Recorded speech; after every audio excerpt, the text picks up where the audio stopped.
As dawn broke over Ouagadougou, one man made a decision that would ripple across the entire African continent and send French diplomats scrambling.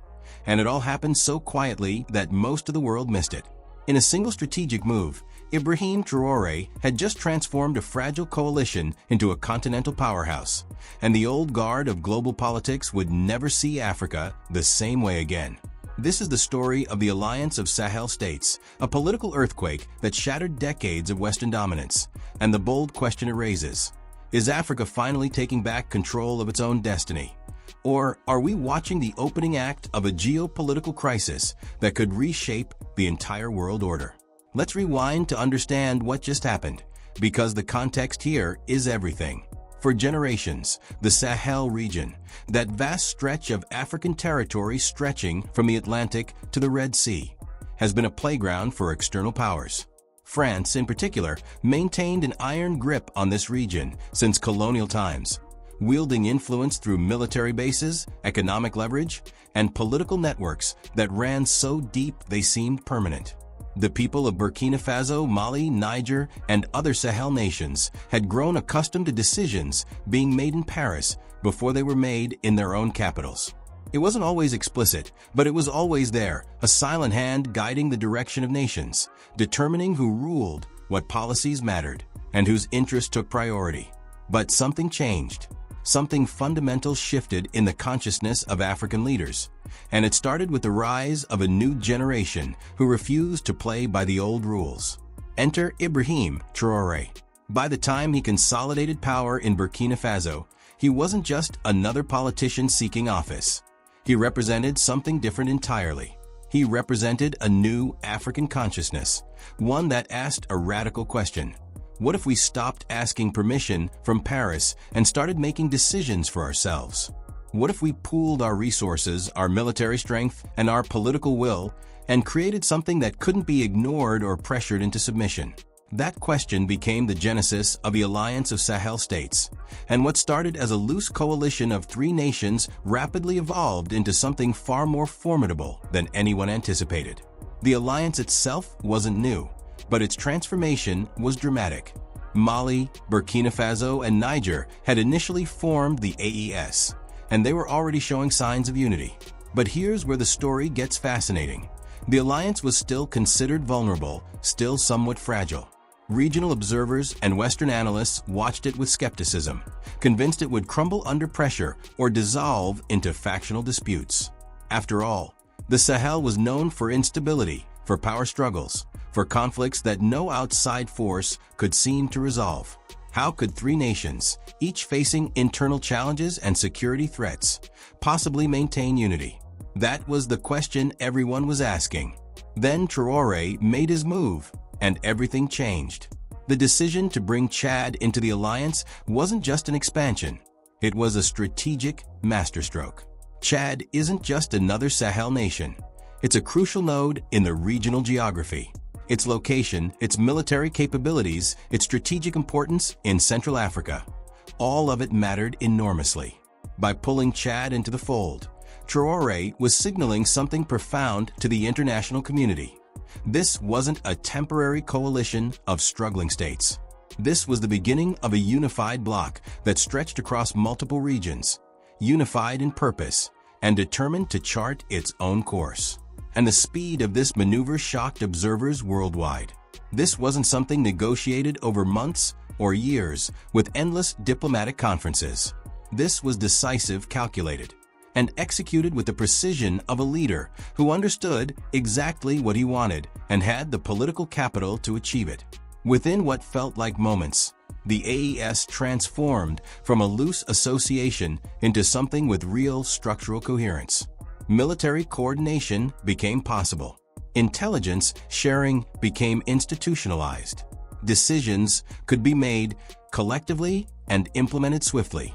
The alliance went from a symbol of hope to a functioning geopolitical entity with real power. Across the cities of the Sahel, the reaction was visceral. In Ouagadougou, in N'Djamena, in the streets and markets and government buildings, people felt something shift. There was pride in the air, a sense that finally, after so many centuries of external domination, African nations were taking control. The news that Chad had joined the alliance wasn't just a political announcement. It was a declaration. It said that Africans could lead themselves, that they could build powerful institutions, that they didn't need permission from Paris or Washington or any other capital to determine their future. Across the region, citizens reacted with anticipation, seeing this moment as historic, as a turning point toward autonomy and genuine continental unity. But here's where the story gets complicated, because while African citizens celebrated, the traditional powers of the world were experiencing something quite different. In the corridors of the Élysée Palace in Paris, diplomats and military strategists confronted a reality they hadn't fully anticipated. France's influence in the Sahel, built over more than a century and maintained through military presence, economic relationships, and political networks, was eroding faster than anyone had predicted. The Sahel had always been France's sphere of influence, its buffer zone, its strategic backyard. French troops were stationed throughout the region. French military bases dotted the landscape. French policy decisions shaped regional governance. And suddenly, that infrastructure of influence was being challenged not by an external rival like Russia or China, but by the Africans themselves, reclaiming what had always been theirs. The speed of this shift created profound uncertainty. How could France respond? Military intervention would be counterproductive and would only accelerate the very nationalist sentiments driving the AES forward. Economic pressure might backfire by hardening regional resolve. Diplomatic pressure seemed equally futile against leaders who had clearly decided that the age of external influence was over. For the first time in generations, France found itself without clear leverage in a region it had long controlled. That uncertainty rippled upward through Europe and across the Atlantic, forcing every traditional power to recalculate their understanding of the geopolitical landscape. But the transformation went deeper than just political theater or symbolic gestures. The strengthened alliance began to demonstrate tangible military and security improvements. The AES wasn't just a forum for talk, it was becoming an operational force. Troops from different nations began coordinating operations. Intelligence agencies shared information in real time, improving their collective ability to respond to security threats. Joint military exercises demonstrated capability that none of the nations possessed alone. The alliance was developing the infrastructure and muscle of genuine military cooperation, something that would have been almost impossible under the old system, where each nation was forced to prioritize its relationship with external powers over regional partnership. This military coordination carried profound implications. For years, the Sahel had been plagued by terror groups, militant organizations, and security crises that seemed perpetual and unresolvable. External powers had framed themselves as saviors, as necessary partners in the fight against terrorism. But what if the nations of the Sahel could collectively address these challenges themselves? What if African armies, coordinating with each other and free from the constraints of serving external agendas, could prove more effective at tackling regional security? The AES suggested this might be possible, and that realization had enormous political weight both within the region and beyond it. The alliance also represented something psychologically significant. For centuries, the narrative in the Sahel had been one of external dependency. When crises emerged, you looked to Paris or Washington for solutions. When strategic decisions needed to be made, you consulted with foreign capitals. When resources were limited, you negotiated with external powers. The AES inverted that narrative. It said, we have problems, we have resources, we have people, and we will solve these problems ourselves. That shift in mindset was perhaps more powerful than any military maneuver or diplomatic statement. What made the situation even more fascinating was the way the alliance managed to maintain unity despite the natural pressures that could have fractured it. The Sahel is a region of tremendous diversity. Different ethnic groups, different religious communities, different historical trajectories. Mali, Burkina Faso, Niger, and Chad don't have identical interests or identical challenges. They face different security situations, different economic circumstances, different internal pressures. And yet, under Traoré's leadership, the AES managed to cohere around a shared vision: regional autonomy, and self-determination. That cohesion, in itself, was a remarkable achievement that confounded expectations about African political fragmentation. The emergence of this unified bloc also raised a crucial question about the future of African continental politics. The African Union had long been envisioned as the framework for continental unity and self-assertion.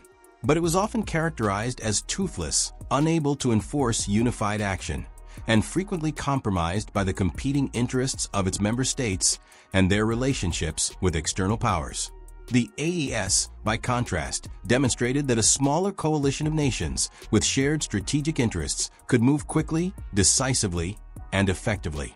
It raised the possibility that the future of African geopolitics might involve not one continental union, but a series of strategic blocs, each united around shared interests and strategic visions. It was a model that could spread, that could inspire similar coalitions in other regions of Africa. But there was also a darker question lurking beneath the surface of this narrative. As the AES solidified, as Western influence receded, what would fill the vacuum? History taught a cautionary lesson. When one external power loses influence, another often steps in to fill the void. Russia had already been active in parts of the Sahel, offering military support and strategic partnership. China was expanding its economic influence across Africa. If the AES was rejecting Western dominance, would it inevitably move into the orbit of other external powers? Was this truly a movement toward African autonomy, or was it a shift from one form of dependency to another? That question wasn't answered by the narrative itself, but it hung in the air, complicating the triumphant story of African empowerment. Genuine autonomy required not just rejection of Western influence, but the development of indigenous capacity and internal resources. It required that African nations build their own institutions, develop their own economic models, and avoid becoming dependent on any external power. The AES showed potential on all these fronts, but potential wasn't guaranteed. The geopolitical implications of the alliance's expansion extended far beyond the Sahel itself. It signaled something to the entire African continent, that change was possible, that unity could be achieved, and that nations need not accept the constraints of historical power relationships. If the AES model could be replicated or expanded, if other African regions could develop similar coalitions, the entire structure of global geopolitics could shift. African nations collectively represent enormous resources, massive populations, and strategic territories. Historically fragmented and divided, they had never been able to translate that potential into collective power. But what if they began to? What if the Sahel Alliance became a template for continental reorganization? The implications rippled outward to global powers that had taken African subordination for granted. The United States, watching developments from Washington, had to recalculate its own African strategy. The European Union confronted the reality that its influence on the continent was declining.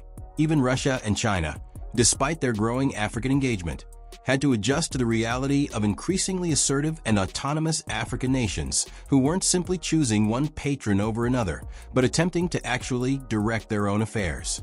There was also a symbolic power to what had occurred. For centuries, narratives about Africa had been written by outsiders, by colonial powers, by Western media, by international institutions. Those narratives often portrayed Africa as backward, as needing guidance, as dependent on external wisdom and resources. The AES, by its very existence and its forceful assertion of autonomy, challenged that narrative. It said, we are capable of making our own decisions, of building our own institutions, of determining our own future. That narrative shift, while perhaps invisible to casual observers, carried tremendous psychological and political weight. It affected how Africans saw themselves, and it affected how the world was forced to see Africa. The story of the AES expansion also revealed something about the nature of power in the modern world. Military and economic dominance, once the foundations of geopolitical control, were being challenged by something more diffuse and harder to quantify. The desire for autonomy, the determination to reclaim sovereignty, the refusal to accept historical subordination. These forces couldn't be easily contained by military bases or economic pressure. They had to be addressed by fundamental shifts in how relationships were structured. And traditional powers, accustomed to the tools of the old system, struggled to adapt. As the alliance consolidated, it became more than just a military or political entity. It became a symbol of resistance against external control, of the possibility of African empowerment, of the possibility that the post-colonial era was finally giving way to something genuinely new. With strengthened military presence across multiple nations, with strategic positioning that gave it influence over critical regional geography, and with unified leadership that could make decisions and implement them quickly, the AES had transformed from a hope into a reality. But this reality, empowering as it was to those who had long chafed under external influence, also created new anxieties and uncertainties. The traditional international system was designed around certain assumptions: that wealthy, powerful nations could extend their influence across regions, that weaker nations would accept this arrangement, that power would flow in certain well-established directions. The AES challenged these assumptions fundamentally. It created a space where African nations could cooperate with each other rather than compete for patronage from external powers. It demonstrated that an alternative arrangement was possible. The question that hung over all of this was whether the AES represented a transition point toward genuine African autonomy and empowerment, or whether it would spark heightened geopolitical competition as various global powers sought to prevent the emergence of a unified African bloc beyond their influence. History suggested the latter was possible, that the very success of the AES in asserting independence would provoke efforts by traditional and rising powers to destabilize it, to drive wedges between its members, to reassert control through various means. The question of whether the alliance could maintain its unity and steadily advance toward the vision of regional autonomy that had inspired its formation remained genuinely open. What was certain, however, was that something fundamental had shifted. The old assumptions about power and influence in the Sahel and across Africa were being challenged. New possibilities were being opened. And whether these possibilities led toward genuine African empowerment and autonomy, or toward new forms of entanglement and dependency, would shape the course of African and global politics for decades to come. The Alliance of Sahel States, under the bold leadership of Ibrahim Traoré, had set something in motion that could no longer be easily reversed, and the full implications of that movement were still unfolding. What happens next depends not just on the choices made by African leaders, but on how global powers respond to a fundamental challenge to the existing order. And that response will determine whether this moment marks the true beginning of African empowerment, or merely the opening chapter of a new struggle for dominance over the continent's future. Sahel's Awakening, the alliance that changed Africa, extended 500-word ending. As the dust settled on Traoré's strategic masterstroke, the world was forced to confront a reality it had avoided for far too long. Africa was no longer waiting for permission. The AES didn't just represent four nations finding common cause. It represented a civilizational moment, a collective exhale after centuries of external control. And that moment was irreversible. But here's what makes this story so complicated, so genuinely consequential, that it demands our full attention. The alliance's consolidation wasn't simply a victory for African autonomy. It was a warning shot fired across the bow of an entire global order that had assumed African nations would remain fragmented, divided, and dependent indefinitely. That assumption had underwritten Western strategy for generations. It had shaped NATO calculations. It had informed how China and Russia approached their African engagement. And now that assumption was collapsing in real time. The speed with which the AES moved from aspiration to operational reality should alarm every capital that had taken African subordination for granted. Military coordination between the member states improved measurably within months. Intelligence sharing became systematic. Joint operations began neutralizing threats that had seemed insurmountable when tackled individually. The alliance was proving that Africans could solve African problems, a truth that fundamentally threatened the narrative that external powers were necessary for regional stability. If the AES could maintain its unity and continue building institutional capacity, it would become increasingly difficult for any external power to justify intervention or influence in the region. Yet this story isn't simply a triumphant narrative of African empowerment, because the forces arrayed against such empowerment remain formidable. France's military infrastructure, while weakened, hasn't disappeared. Western economic leverage over individual AES members remains substantial. The alliance itself faces internal pressures, divergent interests, resource competition, ethnic and religious tensions that could be exploited by those seeking to fracture its unity. And there are other powers watching carefully, calculating how they might position themselves as the AES inevitably stumbles, as all human institutions do. The deeper question haunting this entire story is whether the AES represents the beginning of genuine African self-determination or merely a temporary assertion of independence before new forms of dependency assert themselves. Can the alliance resist not just Western pressure, but the seductive offers that will inevitably come from rising powers? Can it develop the internal institutional capacity to sustain itself without requiring external patronage? Can it resolve the complex problems of governance, economic development, and security that plague the Sahel without reverting to external dependency? These aren't rhetorical questions designed to undermine the alliance's achievement. They're the actual challenges that will determine whether this moment becomes a true turning point or merely a transitional phase in Africa's ongoing struggle for genuine autonomy. What we're witnessing with the Alliance of Sahel States is nothing less than a fundamental test of whether African nations can transcend the colonial inheritance that has shaped them for centuries. Can they build institutions that outlast individual leaders? Can they create prosperity without external direction? Can they maintain unity in the face of pressures designed to fracture them? The answers to these questions will reverberate far beyond the Sahel. They will determine whether Africa becomes a